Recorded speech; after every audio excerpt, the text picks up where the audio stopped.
gente tem um que é o... Não sei se é Moonshot, eu acho que é Moonshot. Alguma coisa Shot, o nome dele, que ele é um cara que eu gosto de ver os estudos. Bom, falando rapidamente agora de segurança, tá? Já comentei isso um pouco no início da live, vou repetir agora para quem tá chegando. O CoinMarketCap foi hackeado em termos... óbvio, ninguém tem carteira lá, você não pode... você não investe diretamente lá. Mas qual é o problema disso? Você ter os seus dados vazados, o seu e-mail no caso, e aí você tem que estar com atenção redobrada, principalmente se você não é uma pessoa muito bem, né, relacionada com tecnologia, né? Tipo assim, vídeo minha mãe que recebe um e-mail, aí fica olhando assim, olha, recebi esse e-mail aqui da Microsoft. Eu falo, cara, só não abrir, tá ligado? Tipo, foda-se. Mas, enfim, tome cuidado realmente. Porque se você clicar em algum link ou se cadastrar de alguma forma, ou você às vezes é ligado para sites que são espelhos muito bem feitos da Binance. Eu já vi um pessoalmente, tá? Não era da Binance, não tinha um cadeadinho, mas era um espelho perfeito para você botar o seu login, botar a sua senha. E aí, meu caro, você já sabe, né? Se não tiver 2FA, então um beijo e abraço. Então tenham muita atenção em relação a isso. Preço do Bitcoin caiu 87%, chegou a $8.000 na Binance US, tá? Atraiu irritação de traders que criticaram a profundidade do livro de ordens. Eu não sei, sinceramente... tá.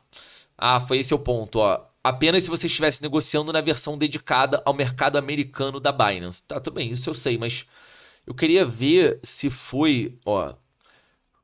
Vela de 1 minuto que levou o Bitcoin a uma queda de 80%. Não deveria estar acontecendo. Ó, pavio de fraude.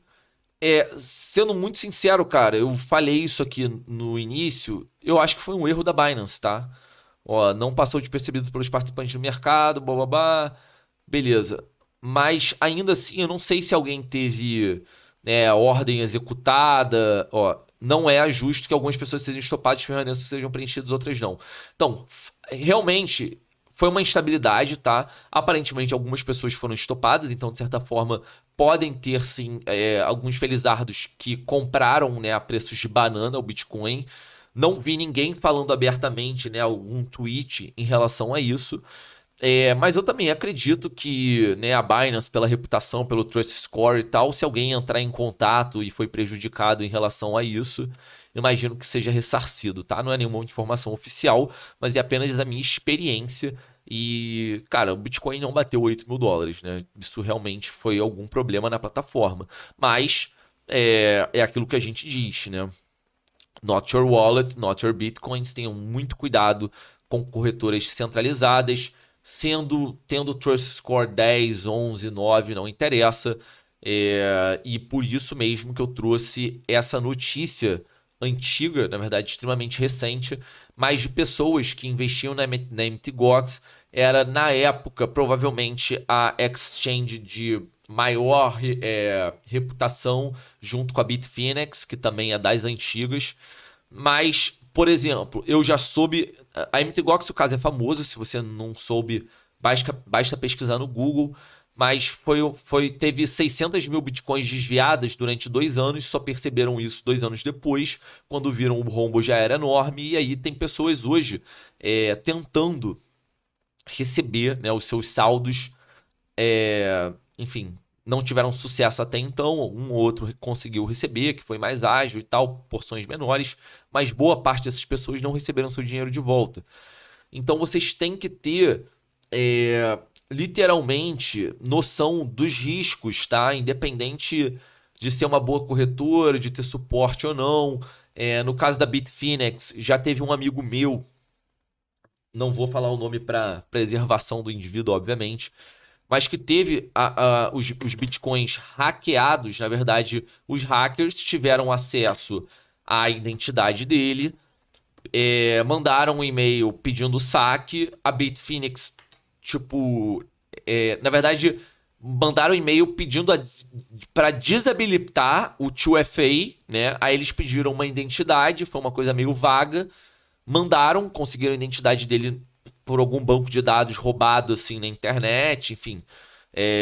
Não é impossível. Mandaram, tiraram o 2FA, conseguiram acessar a conta dele, né? O 2FA, para quem não sabe, é a dupla verificação, é o que impede muitas das vezes as pessoas de conseguirem sacar da sua carteira. Então você tem que ter acesso simultâneo, não só à conta do cara, às vezes ao celular, ao e-mail. Então é um ponto a mais de dificuldade. Conseguiram remover, fizeram um saque, roubaram as bitcoins dele. É óbvio que ele entrou em contato, enfim, falou que não era ele e tal. Eu acho até que ele conseguiu reaver, tá?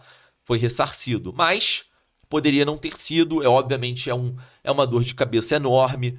Então é por isso, tá, que a gente fala da importância de você ter uma hardware wallet. Não é para vender Trezor. A gente fala que a Trezor é a nossa favorita por uma questão de histórico, de confiabilidade, mas você tem e deve ter total autonomia para fazer sua própria pesquisa, para escolher a sua própria hardware wallet, mas tenha uma hardware wallet, tá? Talvez agora não seja o melhor momento para você transferir para ela, porque faz sentido numa bull run você estar numa hot wallet por velocidade de decisão, de compra e venda, de aproveitamento, né, em termos de oportunidade, mas é importante você ter essa caixa de segurança, literalmente, entendeu? Você ser o seu próprio cofre e ter 100% de tranquilidade, sabendo que se você está numa hardware wallet, você não vai ser hackeado, você não tem como realmente ter os seus fundos acessados. E, cara, numa economia descentralizada, existe muita coisa bonita, tá? Acho muito legal a ideia da gente desbancar os bancos, né? A gente está tirando um papel de importância muito relevante de uma categoria de mercado, né? Uma faixa de players ali que tem muita relevância, sempre tiveram, né, em várias épocas da história humana. Só que isso vem com muita responsabilidade. Já dizia Ben Parker, grandes poderes vêm com grandes responsabilidades. Se você não quer ter dor de cabeça, eu sinceramente acho que você deveria ter, né, ou pensar em adquirir uma hardware wallet. Por que isso, apesar de não ser tão recente, tem uma relação muito importante com esse gráfico aqui que a gente está vendo do Bitcoin? Porque é o seguinte, se a gente, né, almeja realmente fazer uma nova pernada, e não importa se vai ser assim, vai ter um respiro aqui, e depois a gente vai buscar 100 mil dólares, para a gente chegar nesse target aqui de 100 mil dólares, né, chegar no X da questão, a gente vai precisar de institucional, tá? Não, assim, não vou falar que é impossível, mas eu diria até que essa bull run, ela estaria acontecendo de uma forma diferente se não fosse os players institucionais.